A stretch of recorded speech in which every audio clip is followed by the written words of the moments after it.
I have been working at a gas station in the center of town for over a year. Although the shifts are not fixed, most of the time, I work the night shift and the morning shift. To be honest, there is nothing special about this job. It is just an ordinary middle-income job. You stand in one place for 8 hours and occasionally chat with customers. That night, I worked the night shift from 10 o'clock to 6 o'clock in the morning. Since it was midweek and it was raining quite a bit outside, I had a feeling it would be a quiet night. After midnight, the store became extremely quiet, with few people coming in. I decided to tidy up the warehouse and fill in the missing items on the shelves. This is one of my usual ways to pass the time. After all, there are very few people coming to refuel late at night. I walked into the warehouse with the list and started counting the inventory. Suddenly, I heard the front door bell ring and someone came in. I put down what I was doing and went back to the counter to see a man in a gray hoodie standing there. His hood was pulled low, covering most of his face. I asked him what he wanted and he simply said he wanted a pack of cigarettes. I handed him the cigarette, he paid and left quickly. After he left, I stood behind the counter. I felt like something was wrong, but I couldn't put my finger on what it was. After about a few minutes, I decided to check the warehouse again. When I walked in, I noticed that the lock on the back door of the warehouse was loose, like someone had tampered with it. I'm sure I locked the door before, but now it looks like it's been tampered with. My heartbeat quickened, and I quickly locked the door again and returned to the front desk. I began to think back to the man from earlier. He was acting strangely, not like a normal customer, and there wasn't much rain on him when he came in, even though it was still raining outside. I couldn't help but feel a little nervous, and the store became extremely quiet. I glanced at the monitoring screen every few minutes to make sure there is nothing unusual in the store. Around 3 a.m. I heard footsteps outside, as if someone was wandering outside the store. I immediately became nervous, but I couldn't see anything on the surveillance camera. I quickly called 911 and told the operator that I felt unsafe and that someone might be trying to break in. The police arrived quickly. They found nothing unusual outside the store, but they found a car on the roadside not far away, which was the man's car.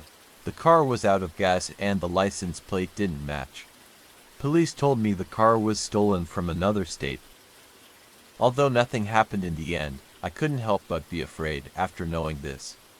Maybe I did get away with it, and the man might have planned to do something but had to give up because I called the police.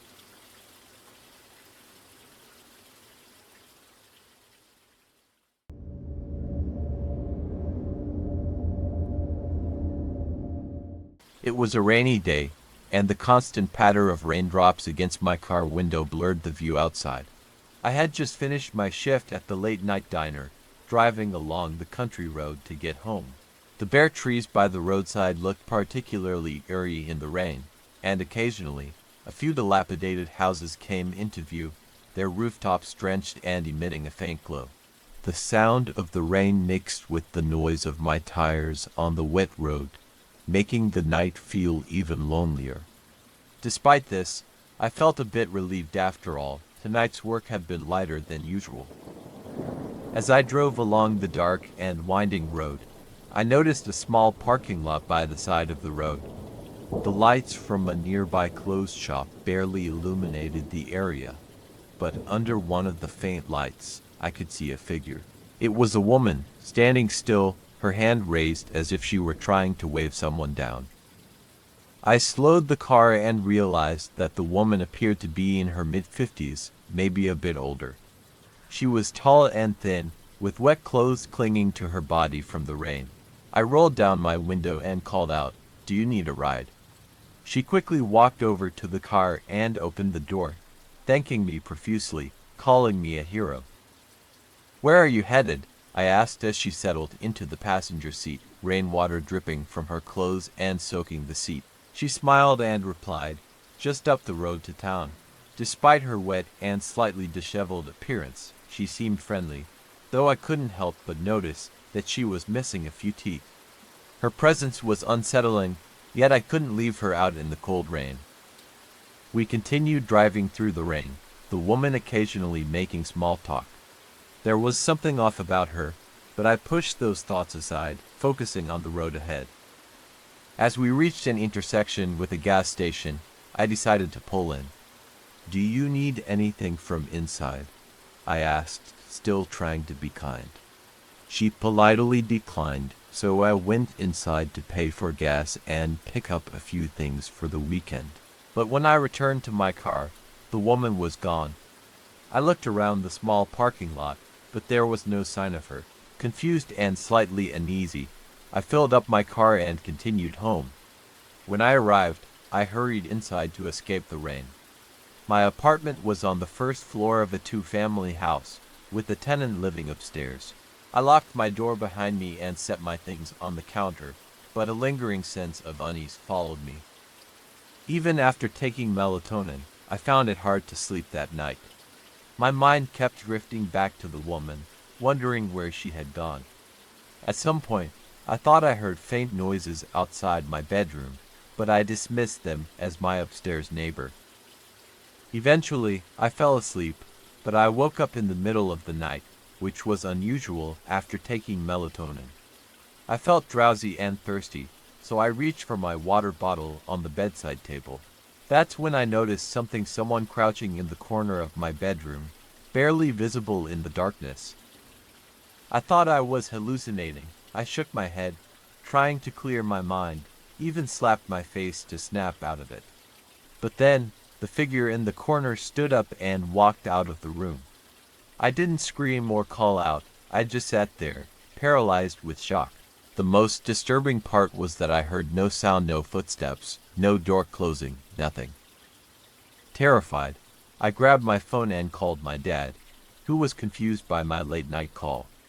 I told him what I had seen, and he tried to reassure me, saying it was probably just a night terror. Still on the phone with him, I got up, turned on all the lights in my small apartment, and checked every corner. There was no one there, and I began to doubt my own senses. The next morning, I drank some coffee and tried to shake off the night's events. But when I went to leave for the gym, I noticed something strange. The front door to the foyer was unlocked. My heart sank as I realized that what I had seen last night might have been real. I quickly searched the apartment again, finding nothing out of place. But when I opened my car door to put my gym bag in the back seat, I noticed damp, yellow-brown stains on the floor. My blanket, which I always kept in the back seat, was gone. It hit me like a ton of bricks. The woman must have snuck into my car while I was in the gas station. She either somehow unlocked my apartment door, or I had mistakenly left it unlocked. Panicking, I called my dad again, asking him what I should do. He advised me to check if anything was stolen, and if not, calling the police might not help. After confirming that nothing was missing from my apartment except the blanket, I decided to skip the gym. I stayed holed up in my apartment for a while after that, too disturbed to go about my normal routine. I couldn't shake the feeling of being violated, and eventually, I decided I couldn't live there any longer. By the end of the month, I had found a new place to live.